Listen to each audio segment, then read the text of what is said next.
Hi, it's Sandra. Welcome to another episode of Asexualise, my asexual life. This is the place to be for education about asexuality, all things asexual, and I share my own asexual life journey in order to help you in yours. If you haven't already subscribed, please hit the great big subscribe button below right here, right now. Please hit that bell icon to get notified for every time I go live like now or post a new video. And don't forget to give this video a thumbs up if you find the content useful, helpful, insightful in any way, shape, or form, or you just want to give this channel some like. I really appreciate it from the bottom of my heart. So in a moment, I'm going to be discussing with you what is the difference, or what should I say is a confusion between sensual attraction and sexual attraction. So stay tuned for that. If you didn't know who I am Sandra Burmy, author of this awesome Asexual Perspectives, 47 Asexual Stories, Love, Life and Sex, a celebration of asexual diversity book. Hello, Tabitha. Hello, I'm going to bed soon. Oh, nice to see you, Tabitha. Yeah, I mean, it is almost 1 a.m. in the morning in the UK. But I'm very busy these days and I've got to be careful of my health as well. So I'm streaming whenever I can do so. It's really lovely to see you. So there is some confusion between sensual attraction and sexual attraction. And there's a good reason why this is. So sensual attraction is attraction of the senses. It's attraction of wanting to be tactile with a person, so wanting to touch them, so maybe wanting to touch their hair, touch their arm, to cuddle them, to hold their hand, to kiss them, to touch them in different body places, it could be on their legs, it could be on their feet, it could be on their hands, it could be on their face. That's sensual attraction. So what sexual attraction is the need, urge, or want for partnered sexual intercourse with a specific person or people. Now, the reason there is so much confusion, Tabitha, a boy said, "I love you," and I went red. Oh, bless you, Tabitha. That's really nice. Congratulations. This is good. But he was in your class. Oh, that's really sweet. Well, I hope he's a nice boy for you. I hope he's a nice boy. I'm really pleased to hear that. So, some guys, they say it to show off. Other guys say it because they really genuinely mean it and been wanting to say it a long time to you. So it depends which type of guy he is, whether he means it or whether it's just like a guy who's just kind of saying it. So, but, I hope that, is good for you. But it's nice anyway for someone to say that, isn't it? So good for you. So why do people confuse sensual attraction and sexual attraction? Because of this. If you want to know the real meaning and definition of sensual attraction, I'm reading from the online dictionary now, you will understand completely why sensual attraction and sexual attraction could almost be the same thing, almost. So sensual, adjective, sensual, relating to or involving gratification of the senses and physical, especially sexual pleasure. So this is when sensual attraction gets very, very muddled with sexual attraction.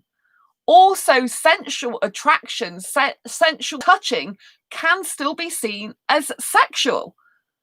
Because if you're touching something like a genitalia, for example, that can be considered a sexual act. So this is where sensual acts and sexual acts can actually be the same thing, depending on the meaning the people give it who are doing it and receiving it. And you have to obviously be very careful of this because, there's some places that you wouldn't want to touch a person unless you were well acquainted with them and had their permission. Right? It's not okay to go around touching people. Some people are touch adverse. They don't even want to touch on the shoulder. They don't even want to touch on their hand. They don't want touching at all. So you have to be very, very careful when sensual attraction's concerned, because some people who are sensually attracted to people, they like to touch their shoulder. You might have been in a job once before and you've had this person and they just have to tap you on the shoulder. Or they have to give you an arm stroke, but for someone who's touch adverse or not comfortable about being touched by someone they don't know, that can be very, very, upsetting.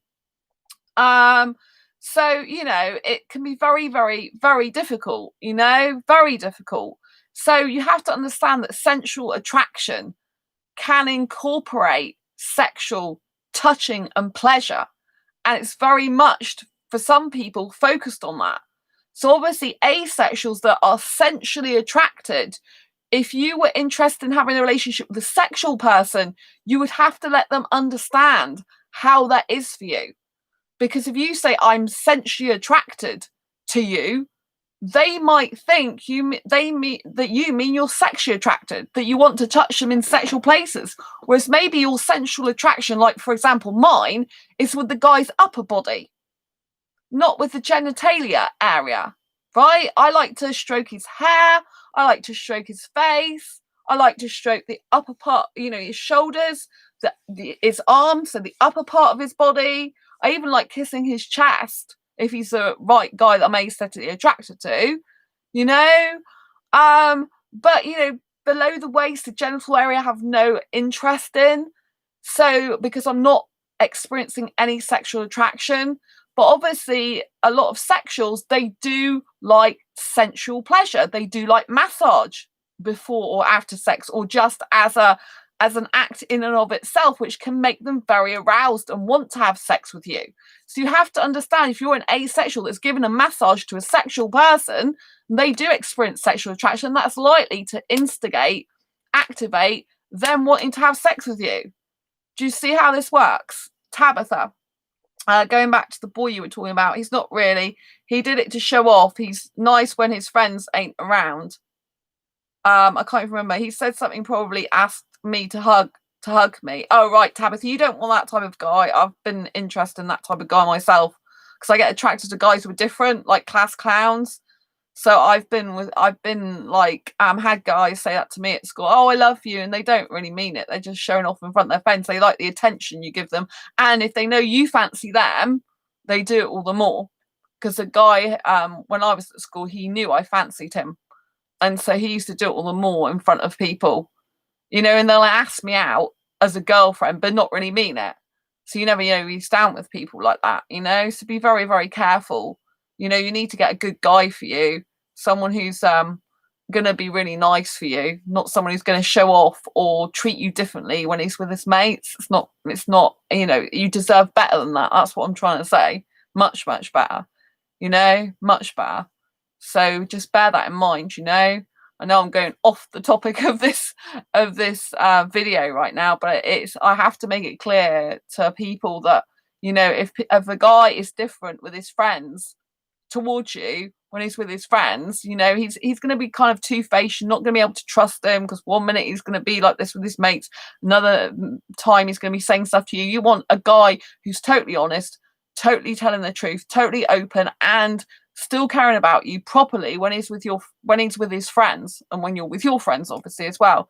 You don't want someone who's not caring and loving for you genuinely, and you're not someone's joke.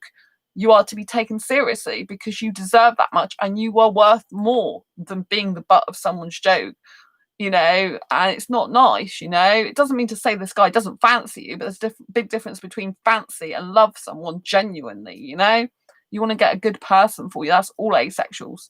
You need to get a good person for you. I know from my personal experience, I've had guys like this. I've been attracted to them, because I used to get attracted to class clowns, the guys who stood out, the guys who played up a bit, the guys who went against the grain, the guys who didn't act like one of the crowd, in the sense that, they didn't follow the rules. They liked to break it.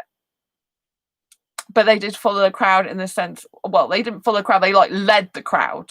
And they used to take the mickey and stuff and not be so good. Tabitha, I have a great friend who's a boy. One time, someone older than us called me his girlfriend. He told me it was wrong, and we're only friends. I only like him as a friend. Oh, right, okay. Yeah, I mean, if you're just friends with someone, that's fine. I have guys who are my friends. Guys can make awesome friends. Guys, there's no reason why you can't get a good guy for more than a friend if you wanted to have one more than a friend. I was just making sure that you knew that a guy who showed off and, isn't isn't good, and a guy who's nice to you when his friends are around but not when his friends aren't, a guy who's nice to you when his friends aren't around, but not nice to you in front of them, or showing off or taking the mickey, is not good. That's what I'm trying to say. Obviously, you can still have good friends that are nice and that are not two-faced. They're the same with their mates as they are when they're with you. I used to have a guy at college who's my friend, and he's my friend, but he wasn't like, 1 minute he's nice to me, the next minute he was horrible to me. He was up and down the whole time. That isn't a true friend. And then I once went to his home. Well, I once went to his home when his mum liked me, and then later on, when he moved out of home and I was on my own, I went to see him as a friend, and he started touching my hips and stuff. And then I said, I don't want that. It was in his lounge. He got all the space in his lounge. I was sat on one chair, he was sat the other side, and then all of a sudden, in the middle, when I stood up, he's touching my hips. And he's trying to blame me for the fact that I'm overreacting. He's touching my hips. I'm like, there's no need for you to touch my hips. You know what I mean? It's just like crazy. Oh, your friend said he has a crush on you. Well, are you talking about oh, hi Megan, nice to see you. Lots of love. Thanks for the thumbs up, everyone, by the way. I appreciate that. Tabitha, my friend says he has a crush on me. Well, I think the friend who's been your friend for a while, who's a great friend, is the type of person that you actually want to go with if you're going to have a boyfriend, because in general, a lot of us, we tend to fall in love or fancy people that are no good for us because the chemicals are there. There's more chemical reaction between someone who you're not used to being your friend. But friendship is the best foundation for a really serious committed relationship, whether that's a QPR, queer platonic relationship, or an actual romantic relationship.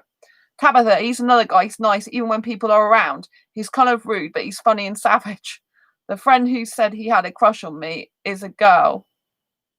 Oh, the friend said he has a crush on me. The friend who said he has a crush on me is a girl. Oh, right. Okay.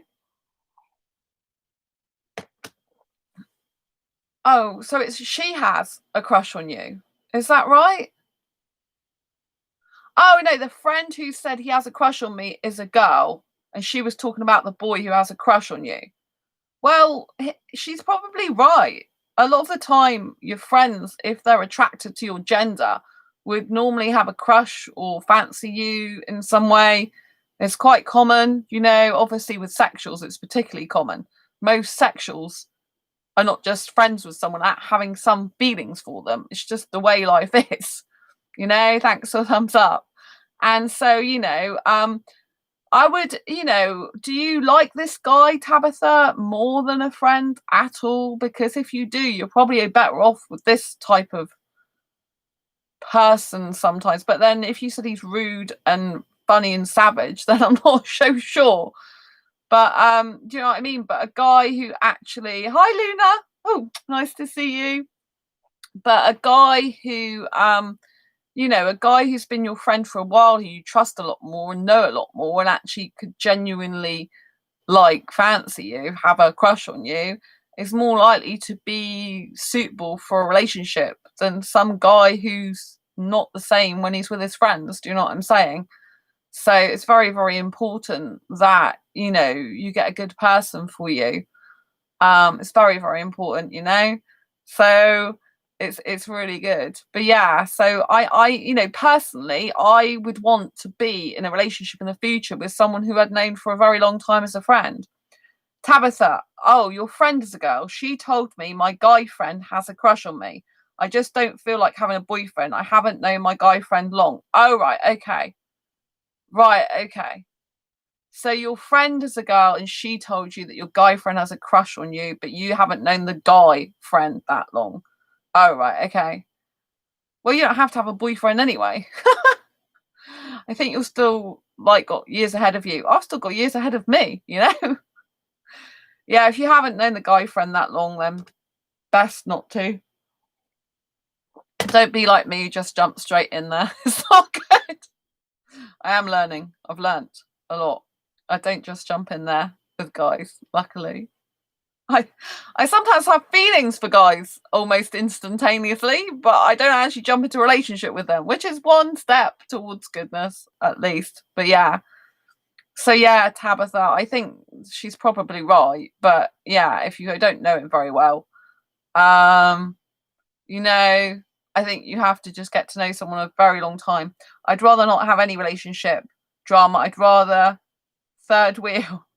Yeah, I think relationships are a lot of drama sometimes. And I think in order to have a good relationship, you really need to know a person for about 18 months or more at least. You know, I knew a guy, really close friend years ago, not now. I don't have him in my life anymore. And he changed 11 months, nearly a whole year I'd known him, and he changed and he got very, very rude to me and nasty. He has since apologized, but and he wanted to be back in my life, and I said no, I'd rather just leave it as it is. You know, I don't want to let him back in my life like that because I did actually fancy him a bit, and he's not asexual. I just don't want him back in my life like that. Megan, there's a guy I like, and I want to kiss his face. Megan, you sound like me. Oh, dear. You've been watching too much of my channel. You lovely person, you. Yes. Oh, I get like that. So for anyone who does actually like kissing and is asexual, yes, I can see guys and I really want to snog their face off. I don't want to have sex with them. It's very impulsive, and I'm like, oh man, I really think you're so aesthetically goddamn attractive. I want to snog your face off. And as I said at the beginning of this video, sensual attraction includes like kissing, cuddling, and holding hands, all that type of stuff. But if you were to the party late, so if you were to the chat late, you might know that sensual meaning also means to get physical sexually. So that is why they're often confused, because sensual and sexual attraction can be classed as very similar. People who experience sexual attraction want to do sex acts which could be classed as sensual. So you see what I mean? It's very, very confusing. You've got to make it clear if you're an asexual who doesn't want to do certain sexual acts that your sensual attraction is limited or inclusive of these type of body parts or these things only. It's very, very important. You're very, very crystal clear with any potential partner, because I don't want you to end up saying, oh, I get loads of sensual attraction. Yeah, I'm really sensually attracted person. And the guy's like, fine, you can touch me everywhere, including all my genital areas, and do all this, that, and the other for me. Do you know what I mean? Because lips are very sensual, you know? So he could say about having oral sex and stuff like that. Do you see what I mean? You've got to be crystal clear that you're asexual and what sensual attraction means to you.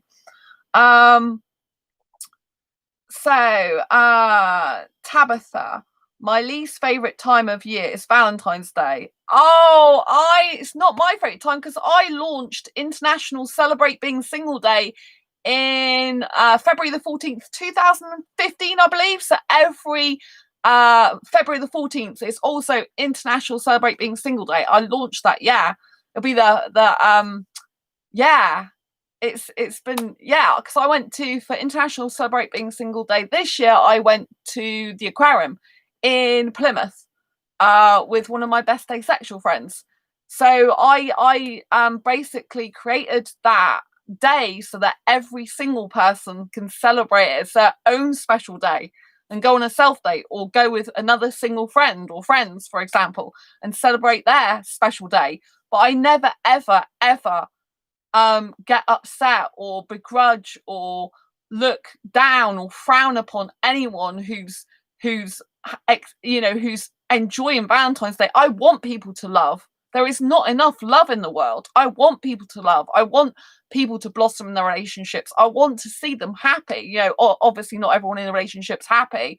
So for me, I have no problem. I've celebrated being single on my own for years every February the 14th. It all started when I was in college and I bought myself this heart-shaped cake on Valentine's Day. And I'm thinking, well, why don't we have a special day? So my day is not the same as Singles Day. Single Day would be if you're pessimistic or cynical about Valentine's Day, you don't like it. Singles Day is for people to kind of who don't like Valentine's Day, who don't agree with it. But I, love it if I'm in a relationship, and I love that day if I'm not in a relationship, because I always celebrate being single. You can look at my videos on this channel for the last 5 years, and every single February the 14th, I've done an international celebrate being single day video. If I haven't done it on the day, then I've done the footage. I went to the aquarium, I did an aquarium special, but you can actually see a whole doc, like kind of like, I think it's a 20-minute video when I went to Bristol in the UK, and I went to the aquarium and I had a meal out, and I was walking to the train station. You see the whole day in short succession. So I always love that day. It's my very special day. I usually buy myself some gifts as well. So yeah, I've got, let me see if I can get this. It's like, this is the type of thing I buy myself. Look, this is what I bought myself. Oh yeah, baby, I love me. So this year I bought the so I buy these this year I bought this for myself. Aren't they cool? They're sparkly hearts. And then one year I bought like these, like they came in a bundle, and they've got love. And I usually go to the cinema and take myself out for a meal or whatever. So Tabitha said, plus your friend ain't really a friend, to be honest.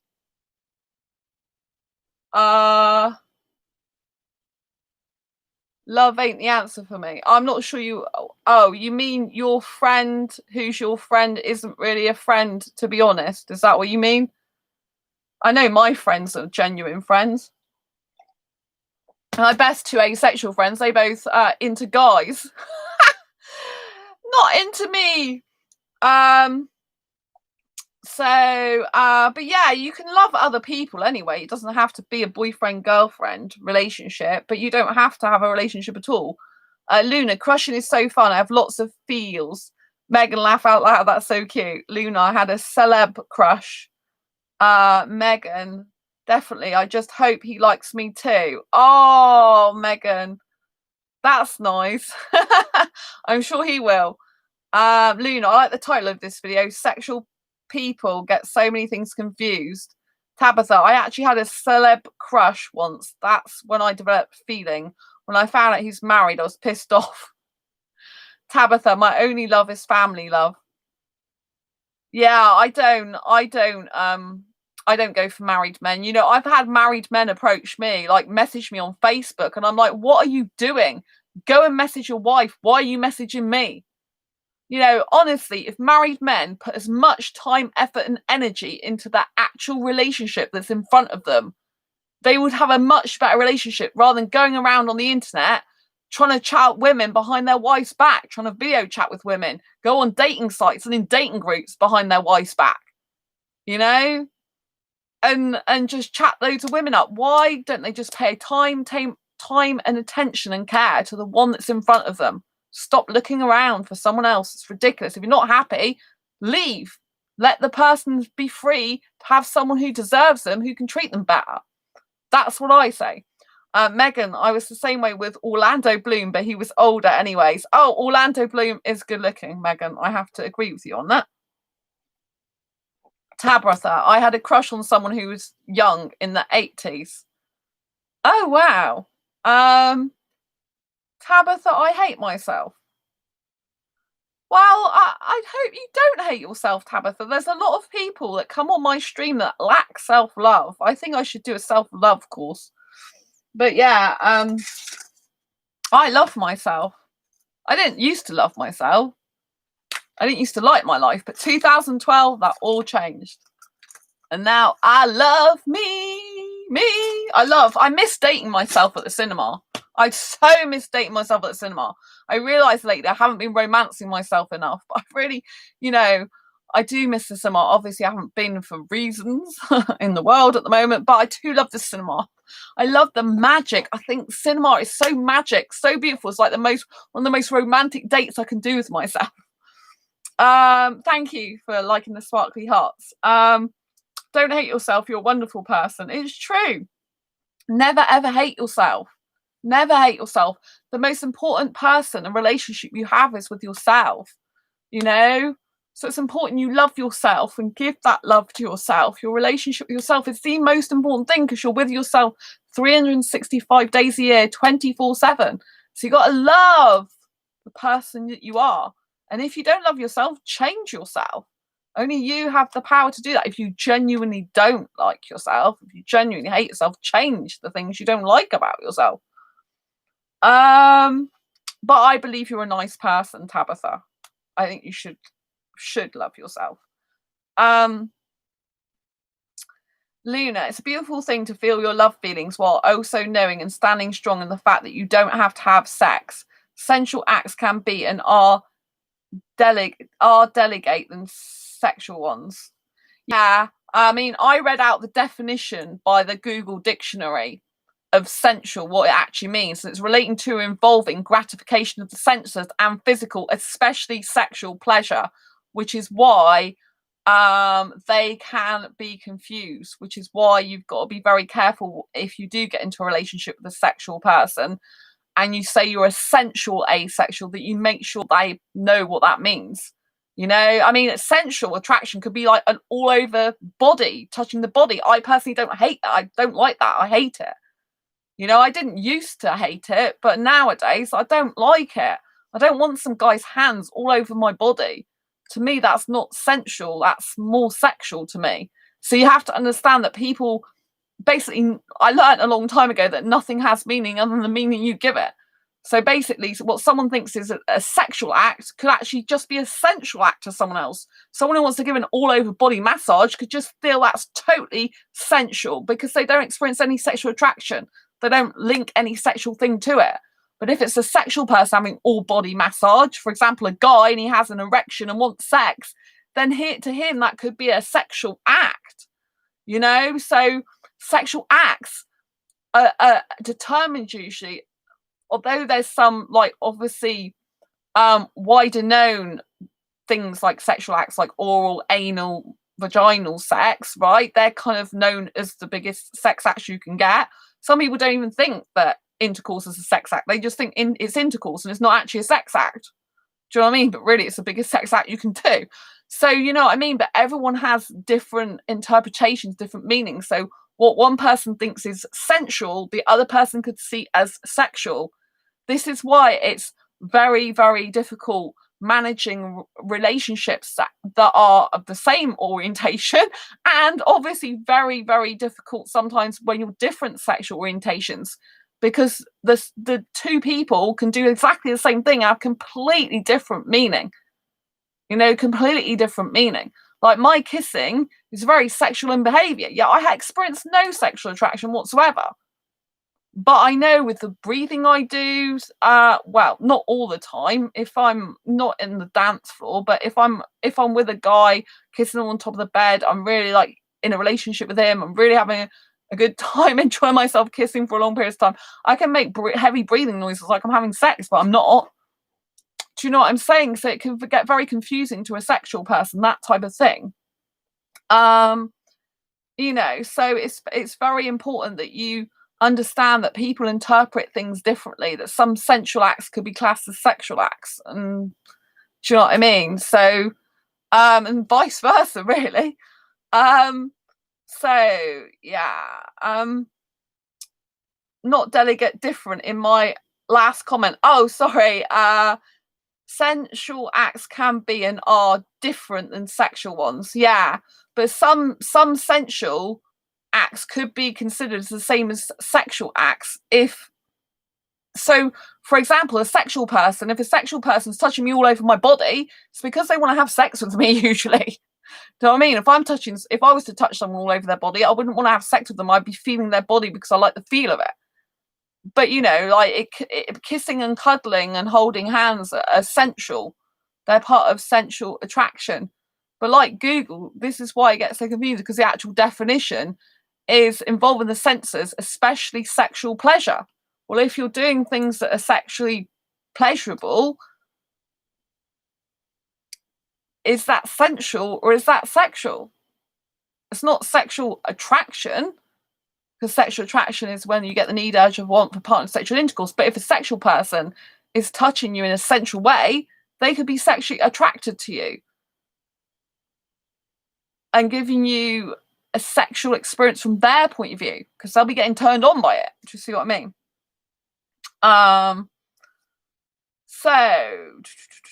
Oh, Tabitha has to go to bed. Oh, good night, Tabitha. Thanks for taking part. Take care. Oh, thanks for looking up and giving the definition of sensual. That's good to know. But you are also right about ascribing meaning. I hear you, and we'll think about this.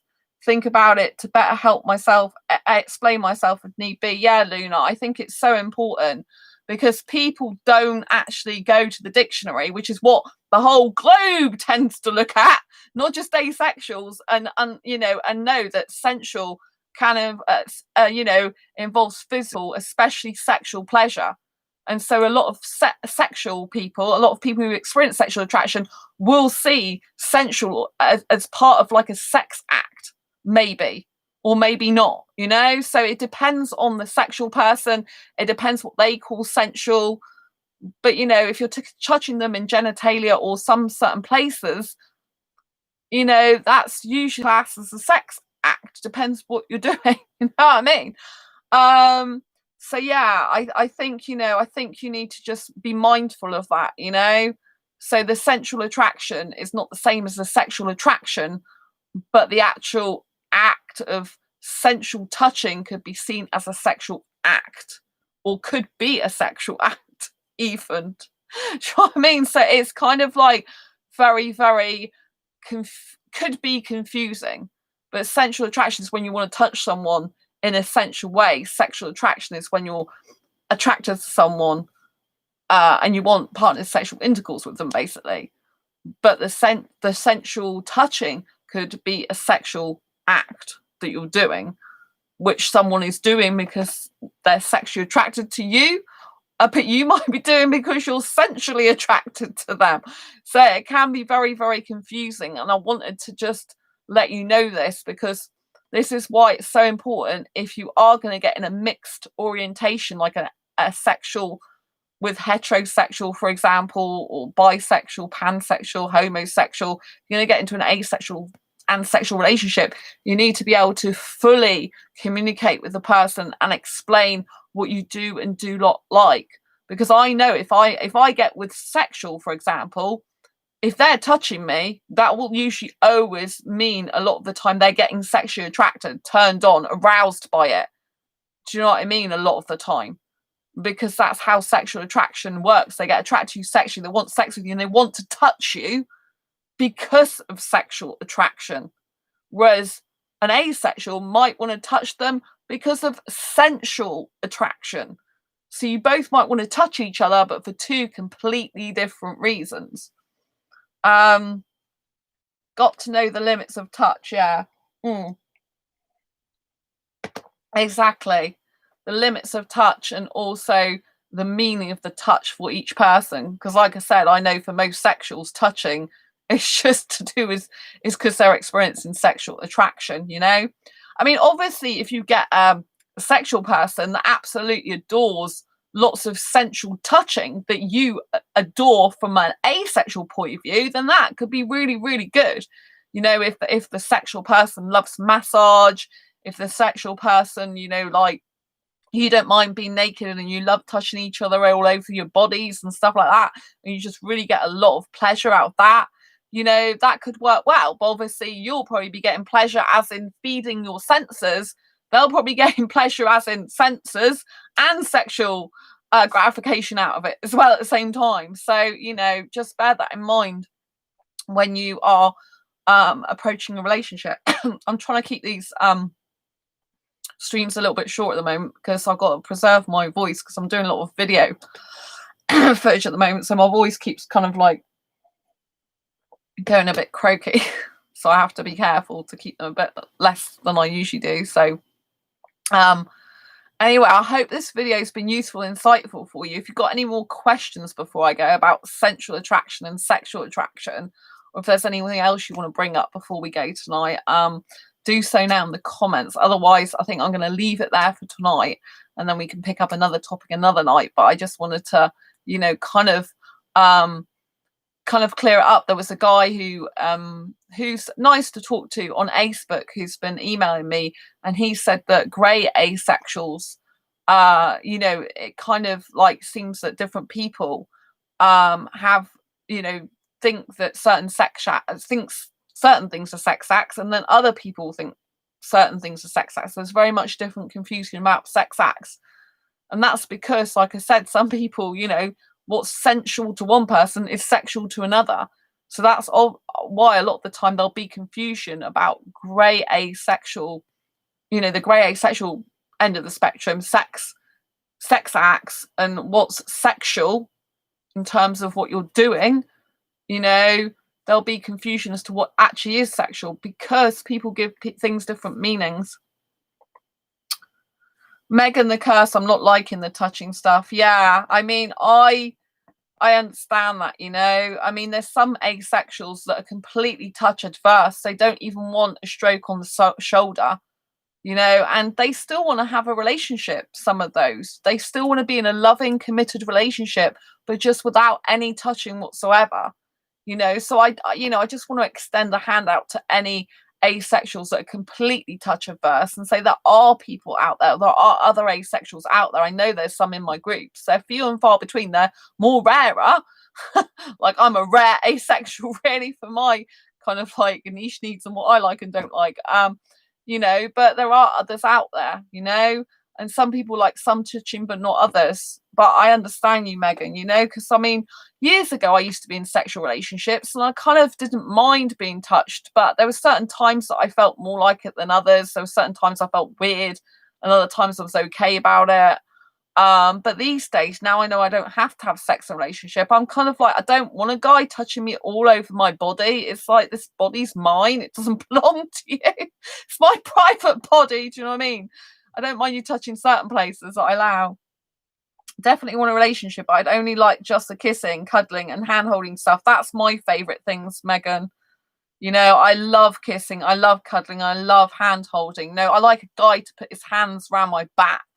I love it when a guy puts his hands around my back.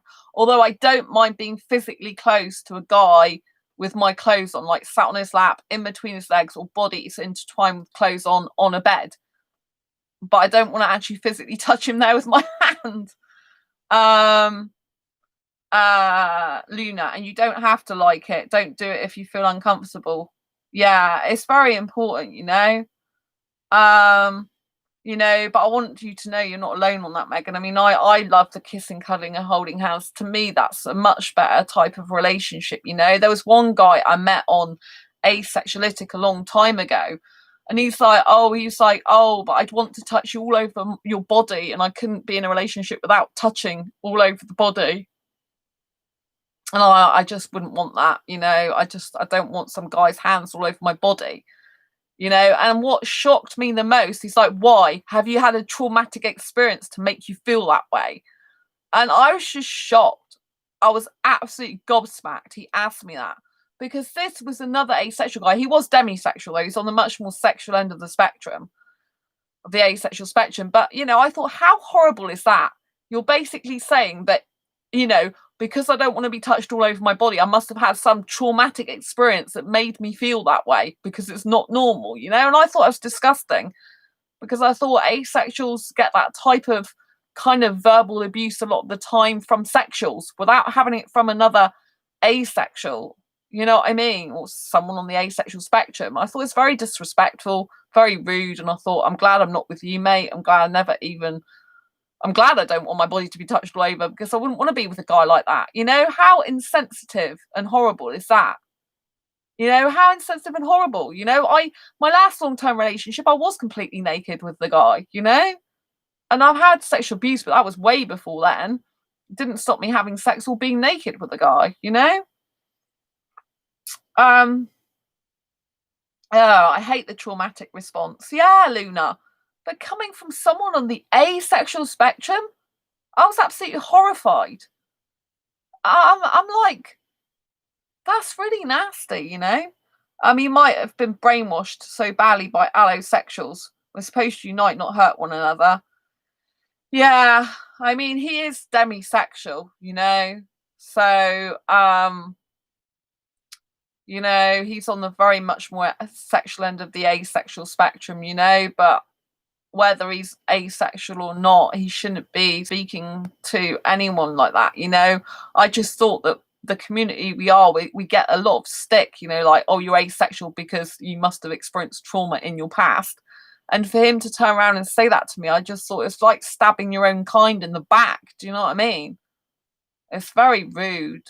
And it was, you know, it wasn't nice, you know, and I just thought, I'm so glad I'm not with this guy. And I didn't even, you know, I'm glad I didn't like my body touched, because just imagine if that's his attitude towards someone who's not even in a relationship with him yet, or potentially. Just imagine what he'd be like in a relationship. If there's anything he didn't like about you, it'd be like, oh, that must be your fault. He'd be blaming you the whole time, that type of person would. You know, it'd be like, oh, well, the reason you're like this must be because of something in your past or something in your childhood, or, you know what I mean? That's not a loving, caring attitude to have with anyone. Yeah, I had trouble believing he was ace, Luna. I almost wouldn't even believe he was ace. I had trouble believing he was ace, because I thought that's not usually what an asexual person would say, you know? He said on his profile he's demisexual, but, you know, it was I think he's still on asexualitic, you know? And he's going, when I said, you know, I don't want to be touched by some guy with his hands all over my body. He's like, why? You've got a beautiful body. I'd love to touch it. Basically, I'm like, oh God.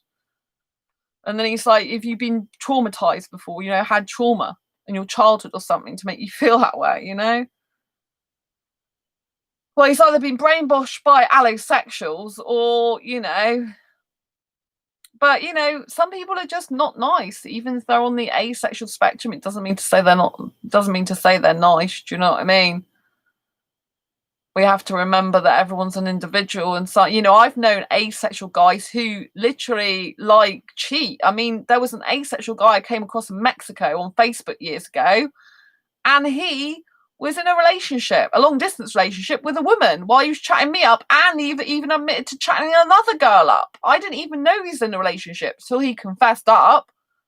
And I'm like, excuse me, you're in a relationship. Why are you chatting to me then? And why are you chatting to other women? Oh yeah, I'm chatting another woman up as well. And it seemed to think it was fine to do that. It's like, really, it's not. Do you know what I mean? It's out of nowhere for an ace person to say that kind of stuff, especially if they too are different. Yeah, exactly. You know, but I don't know what the difference between him and a sexual person would be. I mean, he likes feeling the whole body. He obviously thinks that, you know, not wanting certain sexual things is, thanks for a thumbs up, not wanting sexual things is something to do with trauma.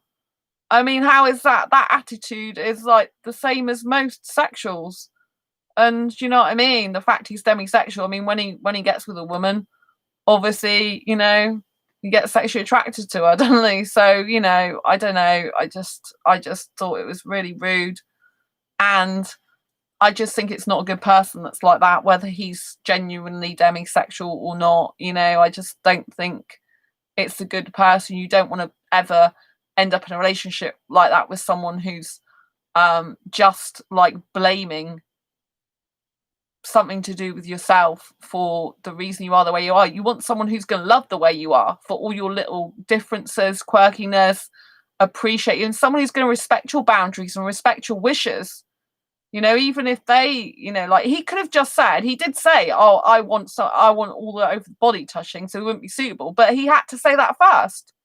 All he had to say was, oh, I understand, but he didn't. Because obviously he didn't understand why I wouldn't want touching all over my body, which is why, yeah, I would question whether he was really asexual if he doesn't understand that, because there's a lot of asexuals like that, you know? Wow, at least he fessed up about chatting with other people. Glad you got out of that. Yeah. Very good. Don't need that kind of toxicity in life. Yeah. Yeah, he's from Mexico. Years ago, and yeah, he was chatting other women up, chatting them up as in potential girlfriend. He was chatting up to me as in a potential girlfriend. It wasn't just chatting to them, he was chatting to them with a view to potentially be in a relationship with one. So obviously he did split up with the girl he'd been in an online relationship with.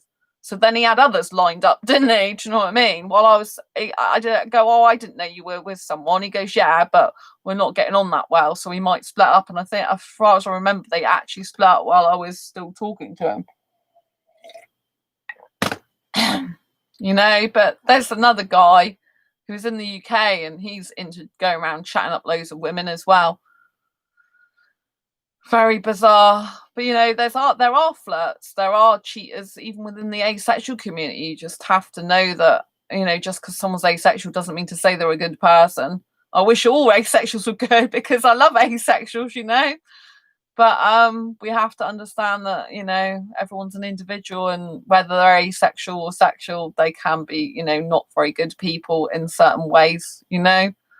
Obviously, hopefully they find the right person for them, but I just, I don't think they're a good person to be in a relationship with, either of those type of people, if they can do that. The one who's going around cheating, chatting up multiple women to potentially be in a relationship, that's not the type of person you want to be in a relationship with. And the person who says, oh, is that a result of trauma for the fact you don't want to be touched all over your body, do you know what I mean, is just another type of person you don't want to be in a relationship with.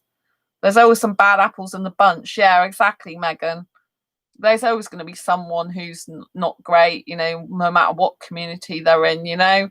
They could be good in other ways, but they're just no good to be in a relationship with. I've met quite a lot of guys in my life who make great friends with me, but they'd be no good to be in a relationship with, in my past predominantly. Like they would be two-timing women and all sorts. Yeah, these are guys that one guy, for example, I was in a relationship with, he didn't two-time me, but later on I found out he was a two-timing git. Like I ended up meeting him later in my life, and he's like had two women on the go at once. And then there was another guy, I was in a very brief relationship and ended it super quickly, because when we kissed, it was like kissing a lizard, and I knew he was meant to be just my friend, and he was great as a mate. After that, we used to spend, not immediately, because he's like, oh, if I ever want someone who really loves you, give me a ring, put the phone down on me, and then contact me to be friends. But I think he probably later on probably did want to get back with me, but I didn't really realize that, because I just thought he wanted to be friends. But we did see each other as friends for quite some time. But then I found out that he, then I went on to be two-timing two women at once again. But now he's completely different. He's married with kids, and he's a police officer, and he's not into cheating or two-timing or doing anything like that. So there are some guys who can change, whereas the other guy is still into loads of women at the same time.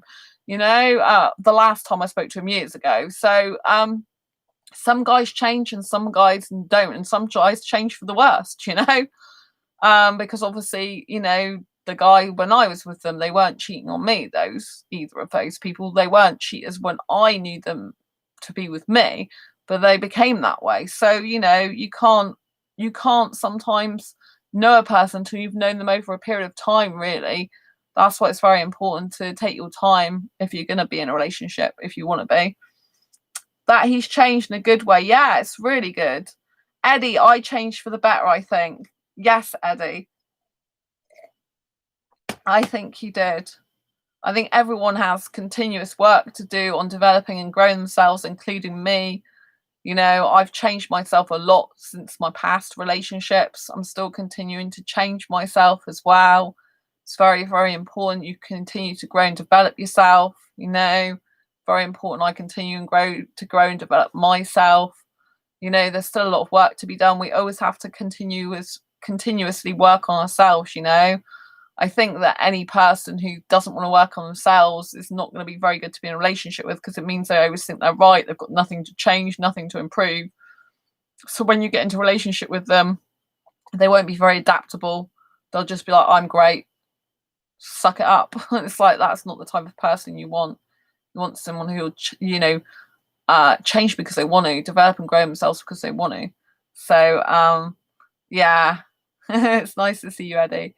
So I think it's very, very important to keep changing and keep growing and developing yourself. I've changed a heck of a lot since my past relationships. I've got a lot better, but I still think there's work to do. I always feel more secure as a single person than I do in a relationship.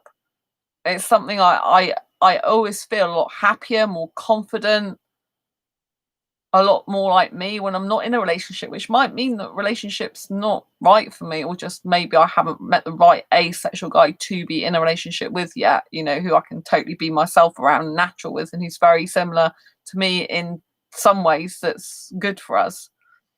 Eddie, sent out my girlfriend's gift last night, got her some RPG dice in the ace colours and a nice wooden box to store them. Oh, that's nice, Eddie. My friend Sam, who they collect dice. That was the first thing I ever sent them.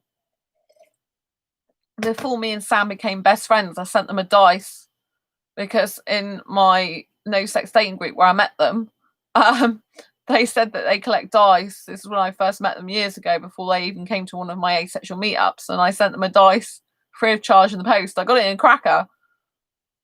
And I knew they liked dice, so I sent it to them. So yeah, that was before we became best friends. Way before then, we didn't even know each other. Hardly at all back then, much. They weren't even admins of my group or anything, groups, But yeah, that's really nice. Yeah, I saw someone does the dice in ace colours, because I did send them a link to the ace colour ones. So myself for Sam. So yeah. I collect erasers. I would say I collect rubbers, but rubbers also means condoms. So I have to say I collect erasers, as in the things you use to rub out pencils. Oh, Sandra, I wanted to know, could a long distance relationship work out? Only if one person is prepared to move to the other and they absolutely categorically can do it and mean it and have the money to do it. Otherwise, no.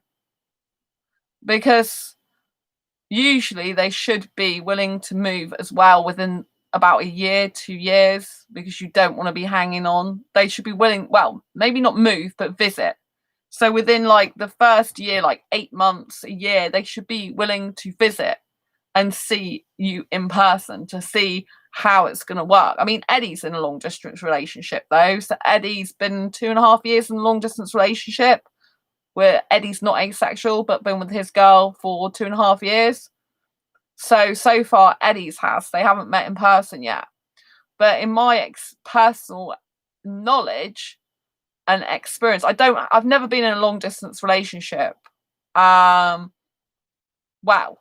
I have been in a asexual relationship for 1 month with a guy who was in my country long distance, but that didn't work out. And that was it. And I never met them in person. So for me personally, I couldn't do a long distance relationship because I need kissing and cuddling and physical affection here. And there's no point in me getting to a long distance relationship with an Indian guy in his country, because he usually can never get over here without a visa for marriage. So something like that is absolutely ridiculous, because obviously you'd have feelings for them, you'd fall madly in love with them.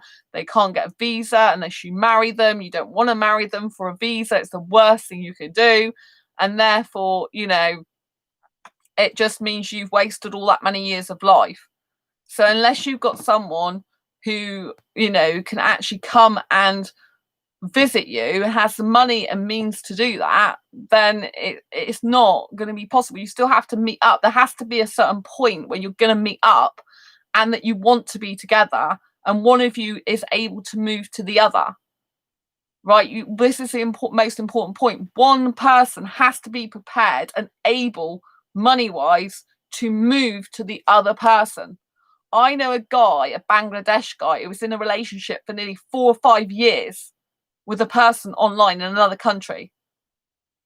And then his mother arranged a marriage for him to marry another girl. He married another girl and was divorced in a few months from her because the dad didn't like him. I don't know what he did or what happened, but the dad didn't like him. So he had to get divorced. I think he got married and divorced within the whole year. And that's his mum's arranged marriage. Yeah, he could have still stayed in the long distance relationship that we was in for 4 or 5 years. But when I talked to him, he would never actually take the full action to move to the country. Kept saying I'd filled in the forms to be with this girl, because I used to be really good friends with them, so they used to message me all the time. They fancied me as well, obviously, but I say obviously, it just happens with me all the time. But I mean, once they got into a relationship, they weren't as bad towards me, like with the attraction stuff going on.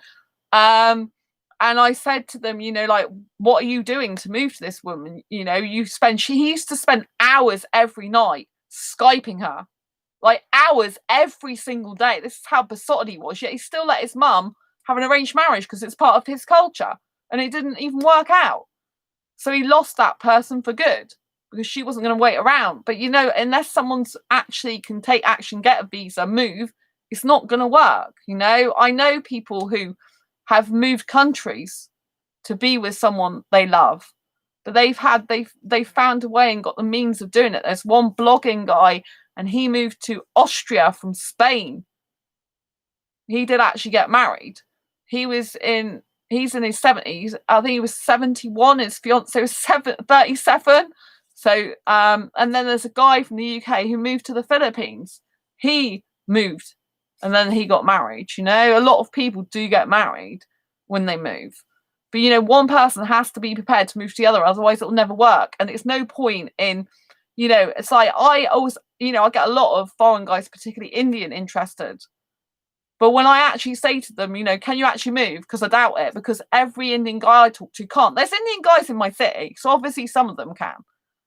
But usually the ones that talk to me, they can't. They have no money to get over here. They don't have the big incentive to get over here either.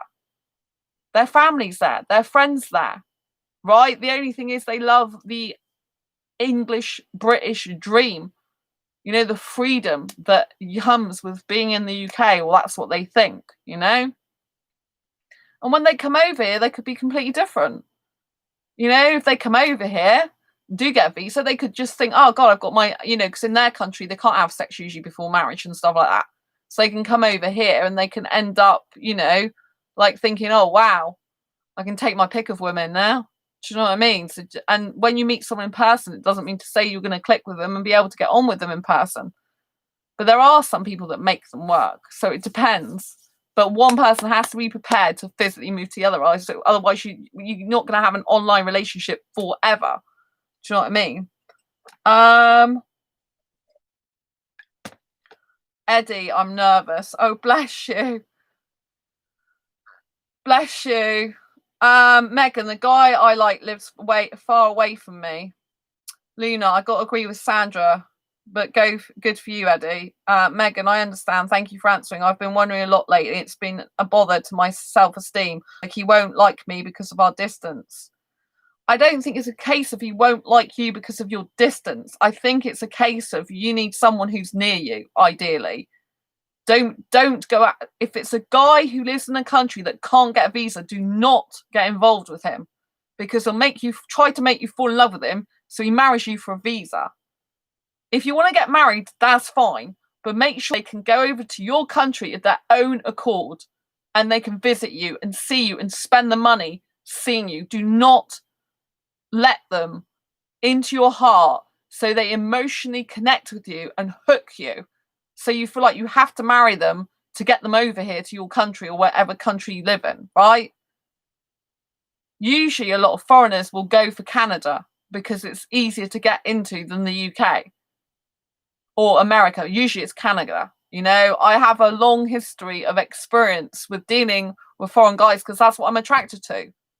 But now I say I need a foreign guy in this country. Unless a guy can physically get over to this country, I will not be in a relationship with him. I would not waste my life away, because you've got thousands and thousands of people in your own country. And if you're too busy, like having this online relationship, you could be missing out on someone that's right in front of you. And Megan, I think you're like me. You like kissing, you said, didn't you? Not interested in marriage, haha, but he does live in my country. Well, if he lives in your country, then that's helpful. you know, because it's possible I could do long distance in my country. If it's in your country, it's slightly different. If he's in another country, then it's not good. But if he's actually in your own country, then it's possible it might work, depending on how often you can see each other. Because, like I said, I think you said you like kissing, don't you? You want to kiss that guy's face. In order to do that, he's got to be near you. He's got to be able to physically come to you, or you to him. So when we are attracted to someone, we have all these chemicals flying around, you know, all these hormones. Even asexuals have them, you know, even if they're not sexually attracted type. We get the romantic hormones, we get the romantic chemicals or whatever flying around, and we get attracted. But we have to think in practical terms. How far away does this person live in my own country? How easy is it to get there? Make sure you've checked out the transport, what train costs, plane costs, bus costs. You know, Luna, you should set up online dates with your ace lady with us in these live chats. Oh, bless you. Well, Eddie has actually brought his girl on to the chat once, but they've got obviously their own private relationship. You know, they've been together for 2.5 years. You know, so a step long distance is difficult if you love to kiss and touch. Yes, Megan, that's what I was trying to say. It's very difficult. Like, I don't want a long distance relationship because I can get guys in my city that I want to kiss and stuff. But obviously, if there was an asexual Indian guy in London, for example, in the UK, I live in the UK. If it's in London and he had to, at the moment, I'm not financially in a position where I could go and see him. If he could come and see me regularly, like even once a month, then I could probably be in a long distance relationship in my country, so long as he was willing to move to live near me eventually. Because I don't need to live with a guy. I personally don't need to live with a guy, but I'd like him to live near me because I like kissing, touching, and holding hands. Yeah, A step is a nice sexual person. They're heterosexual. Well, they're certainly sexual. They're hypersexual, hyperromantic, and non-monogamous. It's nice to see you. And they're going to be interviewing me this month for their project on sexualities. So that's going to be interesting. So yeah, and like A Step says, if you love to kiss and touch, it's very difficult having a long distance relationship. That's why I can't be with the guy in another country. I'm like, I need a guy here to kiss and cuddle. I need my kissing. Do you know what I mean? I'm not going to wait for 5 years around for some guy to maybe come and live with me when there's loads of other guys around, you know? I believe there's someone for everyone, you know? So, and I know, Megan, that you said you want to kiss this guy. So, you know, you'd have to find out the distance. Like, for example, I live in the UK. I couldn't be with someone who lived in Manchester, right? Because Manchester, unless the guy's got a car and can physically drive down to see me, which some guys will do if they love a woman, they'll do that. But unless a guy's got the car to drive down to see me, you know, the train's like £250. Do you know what I mean? And you have to stay up there. I've been to Manchester once and you can't get a day return. If you do go up for the day, you've got 2 hours there. That's it. You know what I mean? You have to stay up there. And if you don't want to actually stay in the same house or room as the person, you have to go and book into a hotel or B&B. So you have to think of all the elements of a long distance relationship: the hotels, the B&Bs, the transport, the travel, the accommodation costs, you know, all these type of things. So it's not just the initial, I'm really attracted to you, I'd love to be in a relationship with you. It's all the other things that encompasses that. But I believe that my asexual guy might be in London. I strongly believe that. But London's a lot easier for me to get to than many other places in the UK. I can also get, if I book a month in advance, I can get a lot more cheaper ticket as well. This is something I'm not in a position to do right now. But if I did, you know, and I love London, it's like my second home. When I'm there, I feel really, really happy. So if a guy lived up there, it'd be kind of like having two homes maybe in the end, which is not that bad. But eventually one would have to move really to the other unless you just wanted a long distance relationship all the time. Do you know what I mean? But London's like I said, my second home. So Sandra, we will definitely talk about your book and atypical sexual activities and behaviours. Atypical. Every asexual is different. Megan, oh, guy I like, did tell me before that he had an ace group have meetups on the side of the country. Is he into your gender? Is he into your gender? You need to find that out. Have you found that out, Megan? Because I know there's a guy who holds ace meetups in. Yes, he's into your gender. Oh, that's good. Did tell me before that he has an ace group have meetups on my side of the country. That's really good. Yeah, it might be someone I know, because obviously I hold asexual meetups in the UK, in my country. And I know some other asexual. He's heteromantic. Yeah, I know some other guys in other countries as well that hold meetups. So yeah, it's very interesting. Yeah, I mean, what you need to do is need to ask, you need to find out exactly what you want, what type of things you're looking for a relationship, be very, very super specific. And then you need to think practically how it will work out. You need to ask them questions. Obviously, you need to find out if they like you as well, but you need to find out how it works, because most asexuals have to move for a relationship or find someone that will move. So a lot of relationships at first will start off more long distance, likely, right? So when you ask me, does long distance relationship work out? Will it?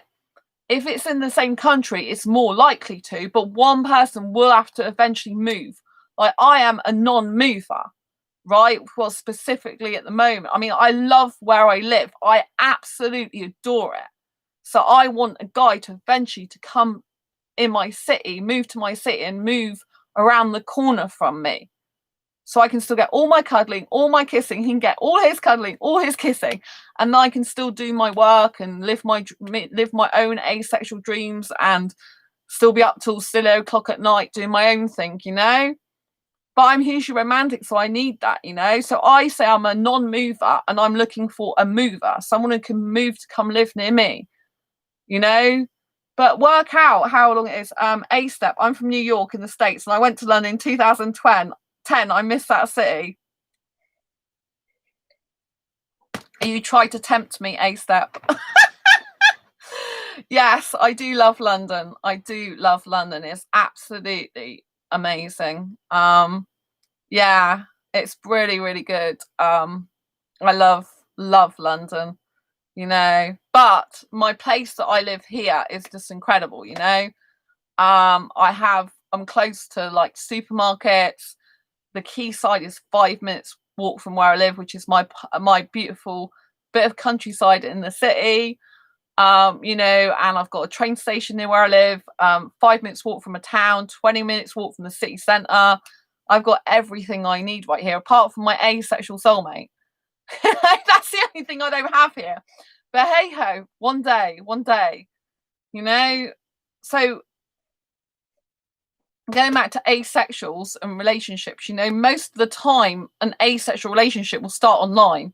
A lot of asexual relationships will be having some distance to begin with, right? So they can work if one of you can definitely move somehow, because we're not likely to meet another asexual person in a local supermarket, right? Like going, hey, and even if we do, they're not likely to be the exact asexual for us. Like, I have asexuals in my city, right? One's female. I'm not attracted to females.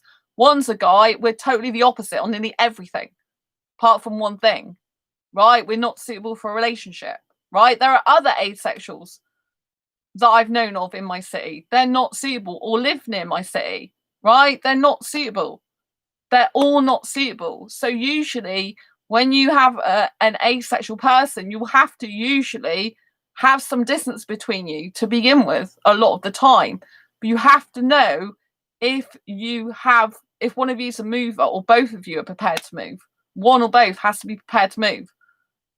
It has to, if you've got two people and you're both adamant you don't want to move, you're happy where your friends are, your family is, your home is, it's not going to work, not unless one of you changes their mind down the road, and you don't want to get into a relationship on that premise that someone may or may not change their mind. You should get into a relationship based on how they are now, because people can change. London is beautiful. Megan, I'll probably be stuck with my parents. Megan, you can move out of your parents' home. I left my parents' home when I was 19 years in birth certificate age. Obviously, I'm not much past that now. In mindset, I'm 21, people. But yes, you know.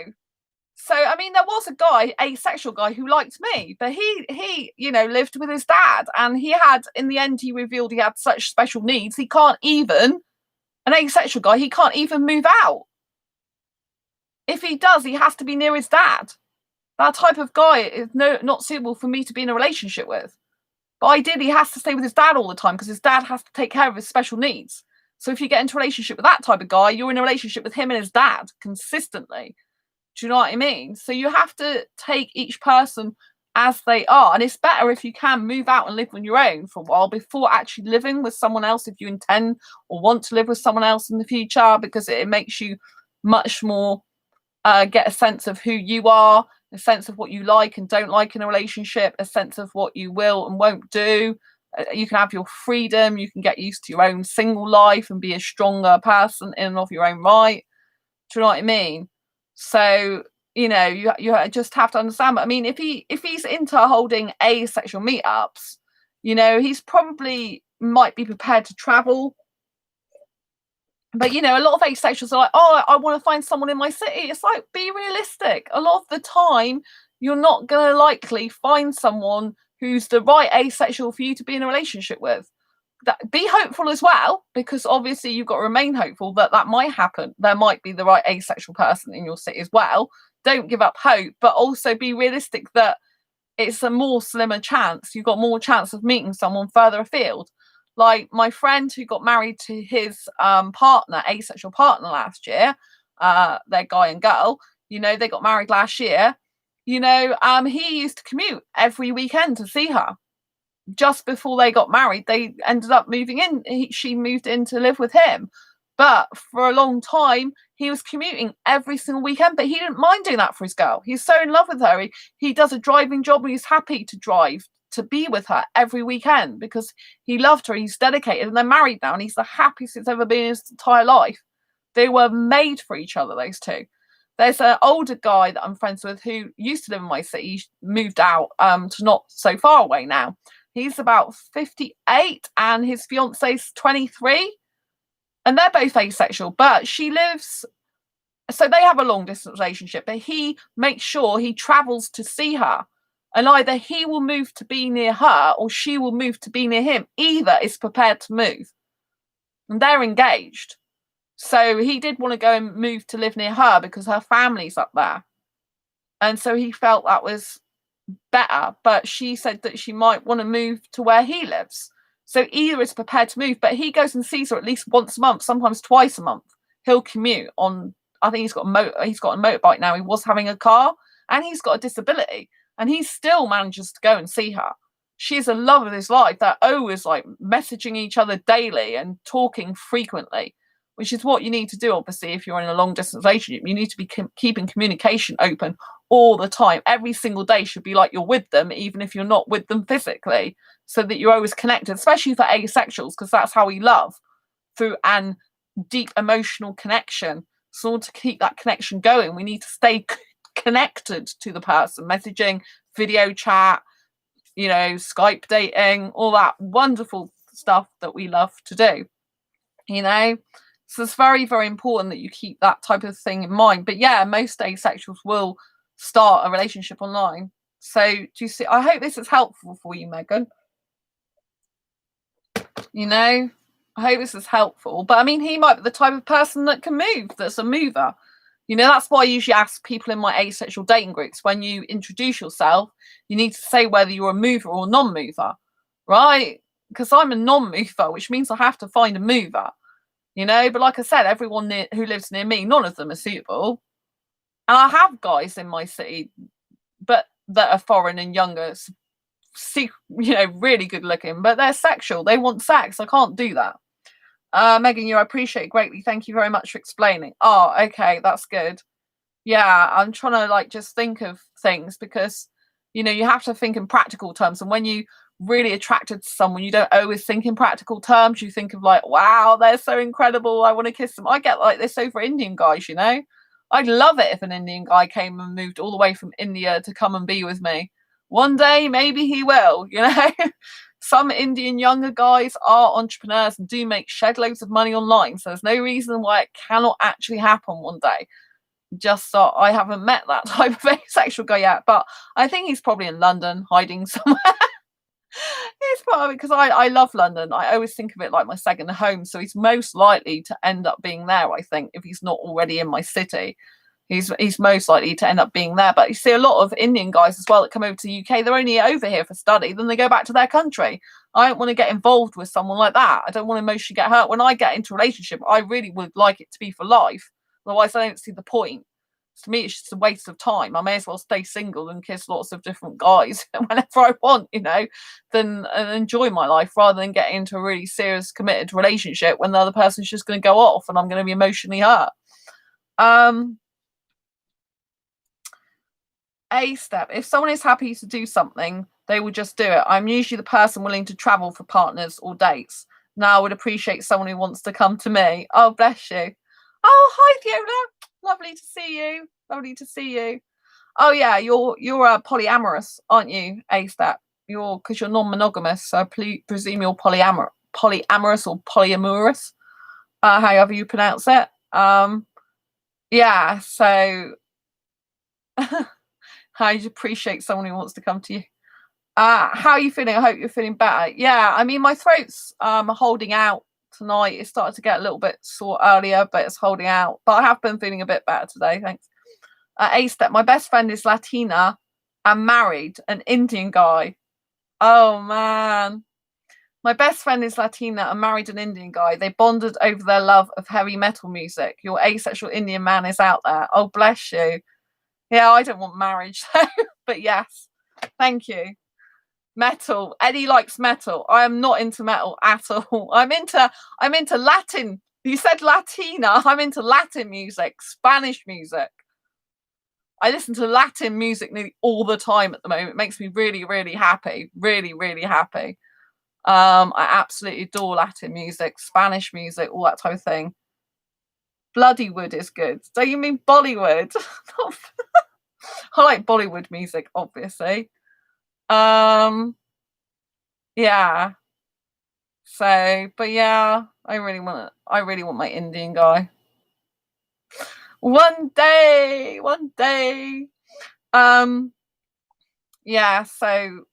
Yeah, so if anyone didn't know, I'm keeping my streams a little bit shorter than they usually are. I'm already over an hour because my voice is I'm doing a lot of video editing at the moment and recording. I just recorded 4 hours nearly of video footage for the asexual meetup courses I'm doing, the sales page video. Theola, have you heard of happen you meet people near you? You cross paths if you met them. Have you heard of happen you meet people near you? You cross paths if you met them outside.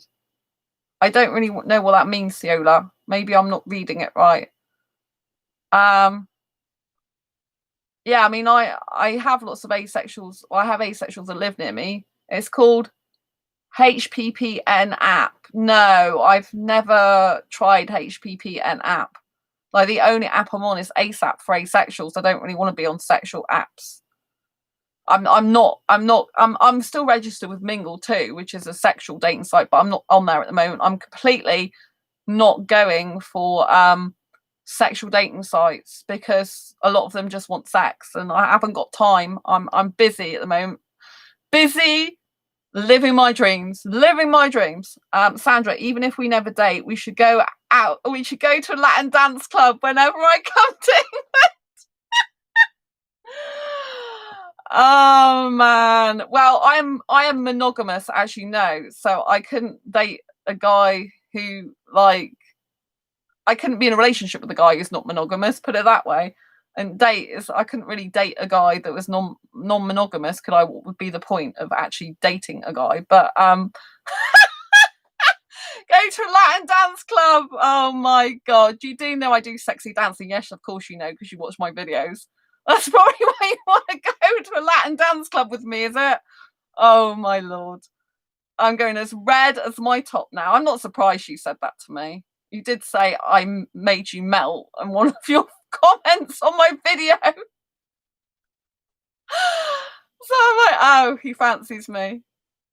That's yes, that's that. I do really. I go to a club in my city that's foreign music. You love dancing too. I'm not surprised. Yes, I bet you do. Especially dancing, Latin dancing. It's very sexy dancing, isn't it? As you know, but I freestyle. I don't do traditional dance moves. I have done, like in my life, I've done ballroom Latin American years ago, actually, when I was in secondary school. I've done Irish Appalachian dancing, and I've actually got bronze in freestyle disco dancing, an actual bronze. I took an exam in it, highly commended. So I love freestyle. So I have a club near where I live that's full of foreign guys and foreign music, and I absolutely love it there. I'm missing that crazily at the moment. I'm missing going out dancing to foreign music with foreign guys. It's absolutely lovely. A step, me too. I tried to do the formal steps, but I love to freestyle instead.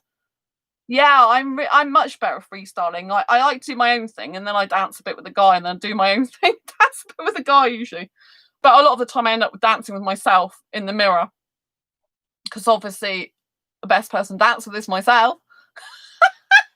It is so, because obviously I'm not interested in having sex with a guy. So, for about an hour and a half, I'll sit there and stand there dancing. And then a lot of people are like, either think I'm weird dancing with myself in the mirror, or some people really like to try it out for themselves. And then they like to come in front of me to be like, oh, why is she having the mirror for herself? I want it for myself. So then they try and do some dancing. My voice is going to start going soon, so I'm going to have to. I might have to go in a little while. But yeah, so yeah, I do absolutely love foreign dancing. Do the men at the clubs walk up and ask to dance with you? Men at the clubs walk up and want to snog me.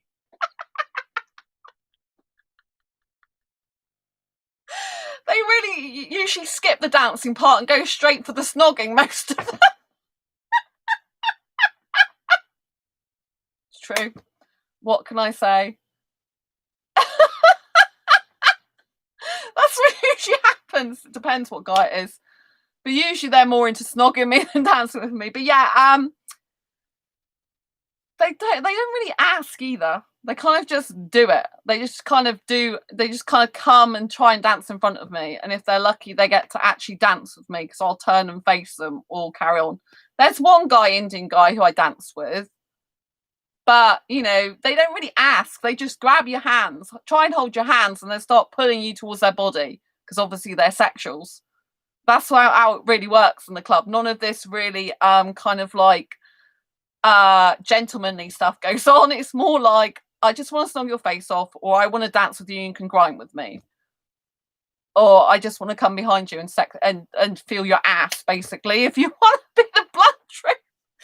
Ah, dearie me, feel your ass on my bits. So that's pretty much what happens in the clubs.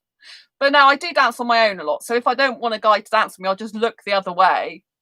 If I go dancing, some women just walk near me and dance around me. Oh, well, I dance around some guys.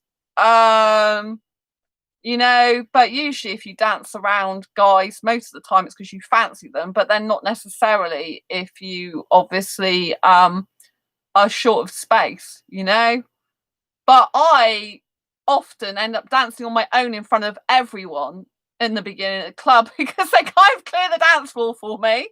Not later on, but earlier on. So where I go to does salsa dancing on a Tuesday night, and they have like people doing couples. There's only like 2 or 3, maybe 4 on the dance floor doing salsa dancing, and everyone else is just drinking. I don't drink alcohol. I don't need to have a good time. And so I'll just start dancing randomly on my own, because I dance a lot of the time on my own. I really do spend a lot of time dancing on my own. Sometimes I've danced whole nights on my own with no guys whatsoever dancing with me, which is fine. I'm cool with that. But it does get a bit boring after an hour and a half of dancing on your own. So I do kind of like to dance with some guys sometimes nowadays. But, you know, so I'll go out and the literally some of the couples, because I do crazy dancing, they'll just like literally go off the whole dance floor and I'll be the only one dancing in front of everyone. But I love it. I do like to be the center of attention in that club. I do really like to be in that club doing my crazy dancing that is so awesome and stands out there. And I do like to be on the stage part.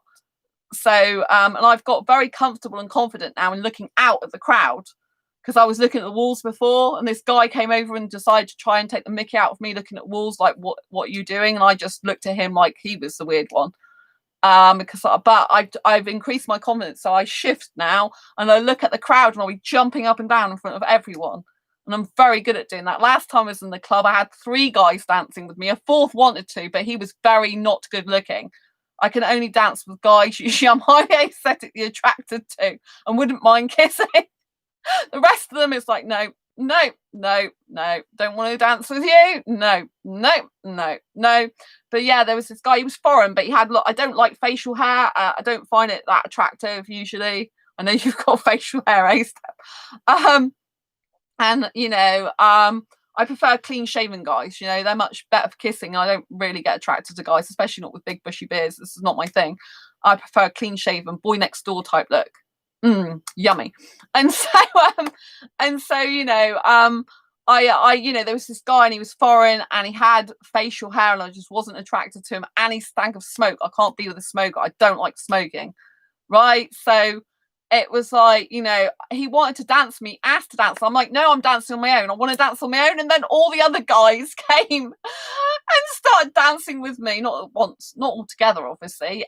And he's like looking at me, thinking, you told me you want to dance on your own. Clearly that wasn't the case. I'm like, well, actually at that moment I did want to dance on my own because I didn't want to dance with him.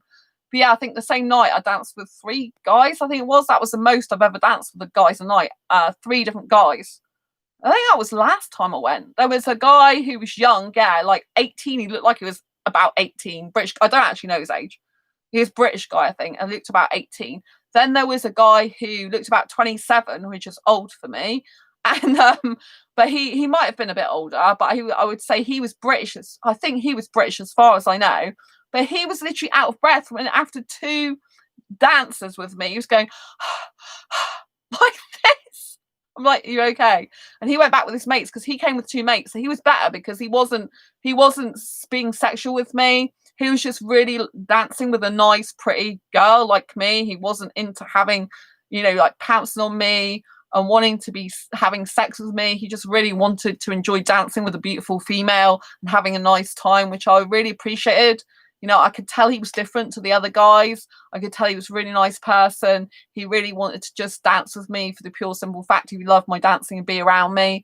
And that was really nice. And then he went back to his 2 mates. So he danced with me, even though he has his friends there, you know. And then there was the last guy who was the Indian guy who didn't look Indian. And he danced. I was getting squashed by this big guy. There was this big guy in front of me, right? And at one point he was being fine with me, and I had my picture taken with him and this other guy that was very camp, that was doing all this, like, he had a crop top on or whatever, this guy, and the thin guy, and the big guy was next to him, and we all had a photographs taken together because that's what they do there, photograph taken so it went on the camp guy's profile, I guess, of Facebook or something or other, I don't know.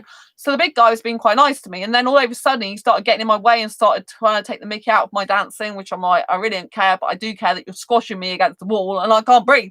So I said to this guy, oh, help me. And he came over, he pushed the other guy out of the way, basically, in a polite manner because he was busy, bigger than him. And then he started trying to do sexy dancing with me. And then the lights went, it was only 5 minutes he was dancing with me. And then he basically kept going on about he has loads of money. And I'm like, yes, you have loads of money. And I'm not interested in your money. I don't need your money. I'm not interested. Why are you telling me this? And then it was a case of basically that he wanted to pay for a taxi to come back to mine. I'd already booked a taxi for me to go home by myself. He's all about, oh, I can pay for a taxi for me to come back to yours. I'm like, no, I'm not interested in sex. He goes, I'm not either. Clearly he is. You know, and so I'm just not interested in that. So I just told him no, and I went off in the taxi. He did wave me goodbye, and that was it, you know. And then he's in my favourite chicken restaurant, which I went with my best friend Sam. And when we were in there last time, he didn't even speak to me, which is not a strong guy. And he was like, what, didn't even really want to take my plate. He was like really hesitant. He just left it on our tables for ages and eventually like was going like this really slowly. I'm like, oh my God, man up, people, man up. So yeah, so that was the last time I went clubbing, which was a few months ago now. I sat at the Whirlwind, yeah. But some guys, they just like to snog like I do. So the guy who was the guy who I really loved kissing last year, who did have some facial hair actually, which is very unusual for me. He was Indian. The guy that was kissing me for over an hour in the club, that was just like my dream come true, kissing an Indian guy. And he wasn't even interested in any other women or drinking alcoholic drinks. And it just made me feel so good. He's not, he's sexual, so he's no good. I won't hear from him again unless he's in the club. But he literally, like, he just took 2 steps forward because he had some other women near him. I thought he might be interested in them because he like literally went like that, really near me. There was 2 women in front. I thought he might be interested in them. So he looked at me and I looked at him and he came forward and then pretty much he's snogging me a few seconds later. I enjoyed every minute of it, I have to say. So, you know what I mean? But then I can do that. It's a skill. What can I say? I can kiss guys I don't even know. I think it's a skill. Some people would be like, oh no, but I was attracted to him. He was Indian. I'm like, well, I did ask him, I make sure that they're definitely from India because I ask them where you're from, because I want to know what I'm actually kissing, like which country you're originally from, And he actually had a really good job in my city and he lives not far from me, but obviously sexual. And when I did give him my number, but I won't do that again because I think if a guy really wants my number, he should be asking for my number. Do you know what I mean? Not the other way around. And when I did give him my number, I saw on his phone he had a picture of an Indian woman on his phone. So I'm guessing that was probably the love of his life back in India or somewhere like that. Do you know what I mean? So, or girl he's never gotten over, because I often find that Indian guys, once they fall in love the very first time, that woman, that girl is like what he'll love forever. It doesn't matter whatever other women come his way, he'll always love that one woman more than anyone else and forever. I just need to find that Indian guy that falls in love with me first. The young Indian guy falls in love with me and he'll be like, sorry, you're not Sandra. I've got to be with Sandra. Which will be nice. It will happen, I'm sure, one day. Because I don't want to be second best. I don't want a big guy to be with me and thinking about some other girl he loved from, like, I don't know, primary or secondary school or something, which would be called something different in his country. So yeah, that's pretty much like how it goes, really. But when I dance with the guy, there's certain places he is not allowed to touch. Like, I make it perfectly clear and like, do not touch me on my top part, my genital area. Don't put your hands on my ass. Put your hands on my back. And maybe at the sides, but not on my breast. Do not do that. You're not allowed to do that. So I'm very, very careful about where a guy can touch and where he can't touch, because I just don't like certain places, and it's not his territory allowed there, It's not, I'm not his girlfriend. I don't know the guy, so there's certain places he's not allowed to touch me, But usually guys are like, you can touch me wherever you want.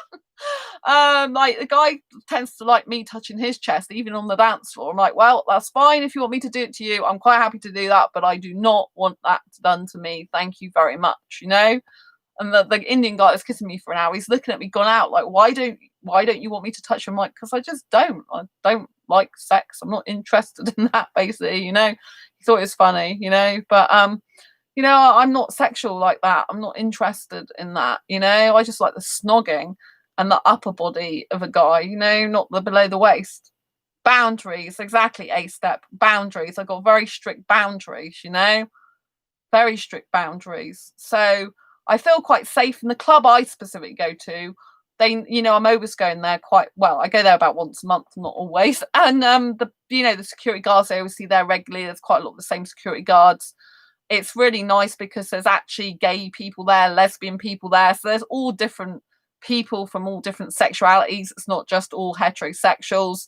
Everyone's usually out for a good time, having fun, all loving the same sort of music, all being on the same hymn sheet, all like having a great woo time. And it's just so good. Whenever I go there, I just feel so elated, so happy, so like it's my vibe. These are my type of people. They're my age group. I don't pay attention to my birth certificate age, because as far as I'm concerned, I'm 21 in mindset, live like a teenager. So they just suit me, I just blend in really fine, and I just love it there.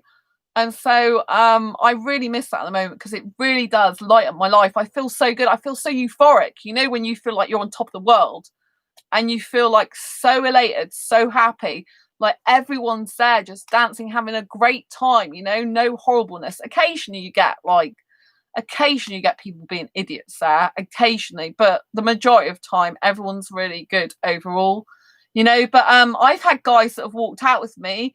They've just I had a guy who walked out with me one time, and he wasn't even dancing with me. He just saw me going out and decided to start put his arm around me to make sure I was safe going out or something. So, and he was chatting away to me, I was saying, oh, where do you work? And he was saying this to me, and I was like, oh, yeah, do you come here regularly? He was like, I haven't been for ages. And he just kind of put his arm around me and was trying to lead me out to make sure I was safe, which was really, really sweet. He was really nice to talk to. So you do get some really considerate guys there, and, I wasn't I didn't used to kiss. Well, I preferred not to kiss outside of a relationship, and tried not to let myself do that till last year.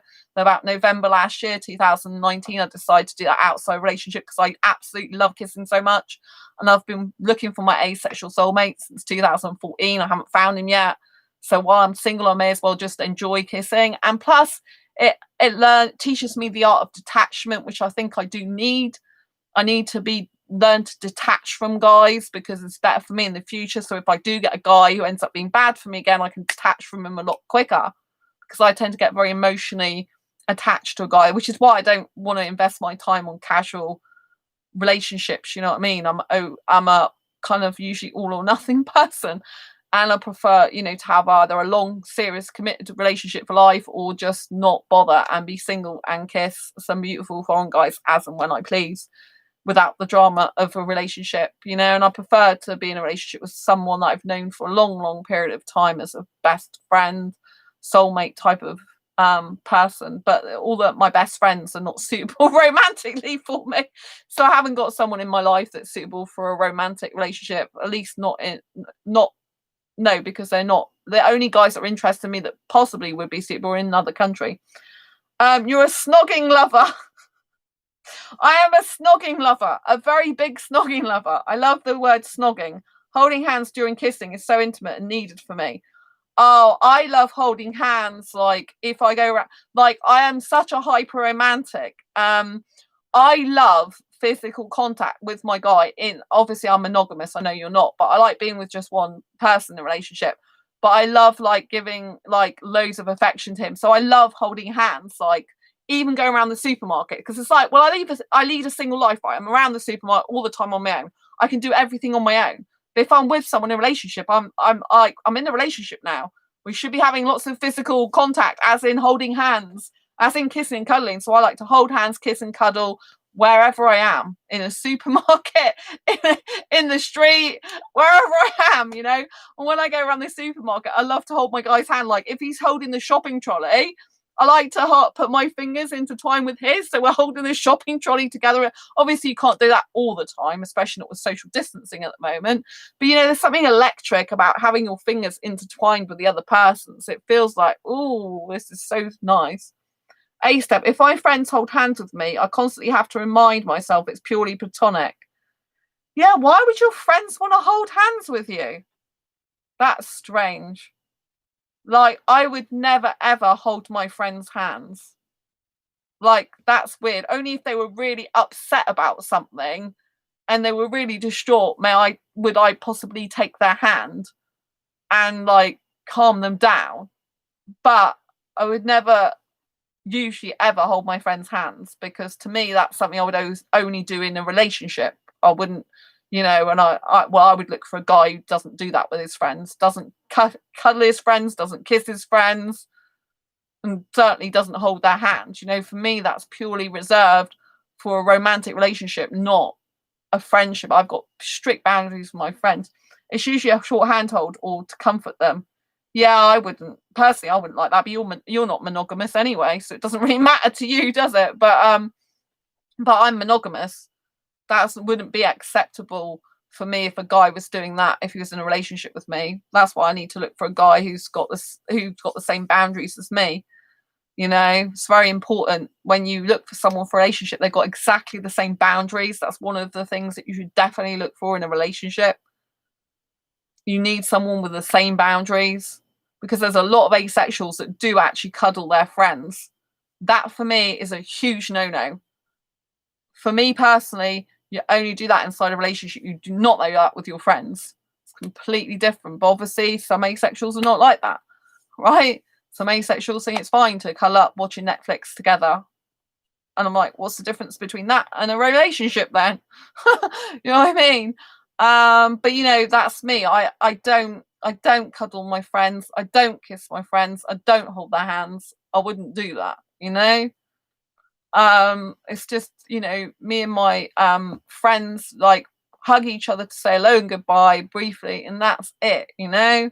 And some of my friends don't even do that, you know? I didn't even used to do that. I didn't even used to agree with doing that, you know? It took me a long time to get to a hug stage, you know? So I will hug people hello and goodbye, but that's it. I have a ton of monogamous friends. It is equally hard to date non-monogamous people locally. I have a ton of monogamous friends. It's equally hard to date non-monogamous people locally. Well, yeah. Well, I expect it is, you know, and it's good in a way, because I personally think it's good if people are monogamous, if they can be monogamous. Obviously, being monogamous isn't easy for some people. It can be really, really difficult. You know, like devoting your life to one person can be a lot harder than having multiple people. Do you know what I mean? But it can also be harder having multiple people, because how do you juggle all that many people and keep all of them happy? You know, sometimes it takes far more, you know, it takes all your time, energy, and effort just to be in a relationship with one person, let alone 3, 4, 5, or however many, you know. So there are, some people might think there's pros to monogamy, some people might think there's pros to polyamory.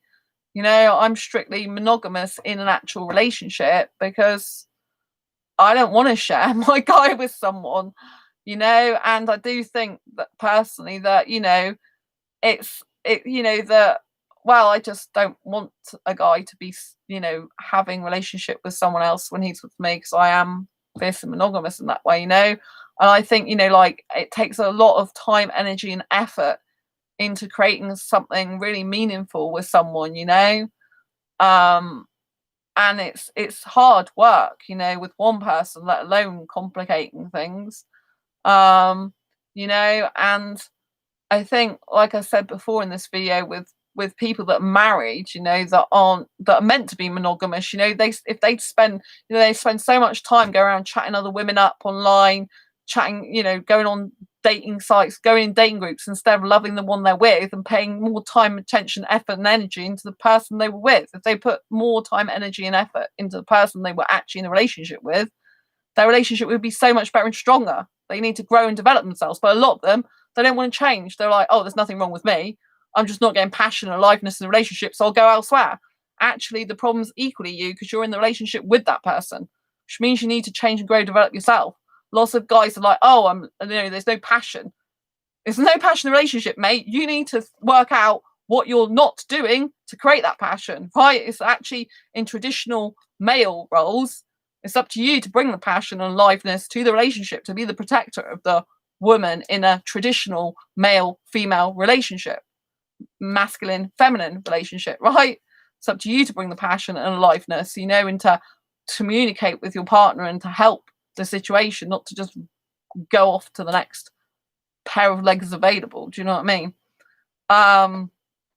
You know, so I think more, you know, like, I mean, there's a lot of foreign guys that I come across, they call their friends their brothers, right? I've known that for a very long time. They're not their real brothers, but they're like brothers because they're so close to them. But I think if they treat their woman as amazingly as they treat their brother, they would have such a much better relationship if they treat their woman like their best friend, basically, like that. They'd have such a better relationship. But they don't think like that, you know? So, you know, there's just so much improvement people can make with what's right in front of them. ASAP, I understand what you're saying. It just works for me to share my love with multiple people, even if I meet another non-monogamous woman who wants marriage and children, which I'm finding.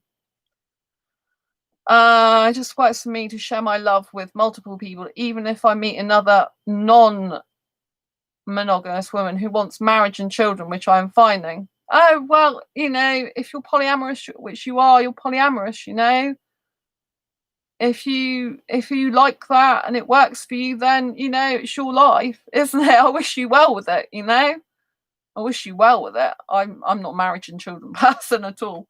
I like my freedom far too much. I did say a long time ago to a guy, well, if you really want kids, you have them yourself, you have them in your house. I live separately from you, but I'm not really interested in that. I want to be with my guy and spend time with him, not him like with kids. Yeah, I like just me and him, and obviously friends. I still have my friends and they still have their friends. It's very important, just I need a guy who's got the same boundaries with his friends as I have. Do you know what I mean? It's very important, but like I said, it's up to people how they live their life, and so long as you're happy and everyone that's involved's happy, then it's fine, isn't it? Everyone needs to be doing what's right for them, good for them, and what makes you happy and the people involved. As long as the other people involved are happy with you having multiple partners, then it's all above board, isn't it? I wish you well with finding an asexual Indian man to snog all the time and enjoy each other's company.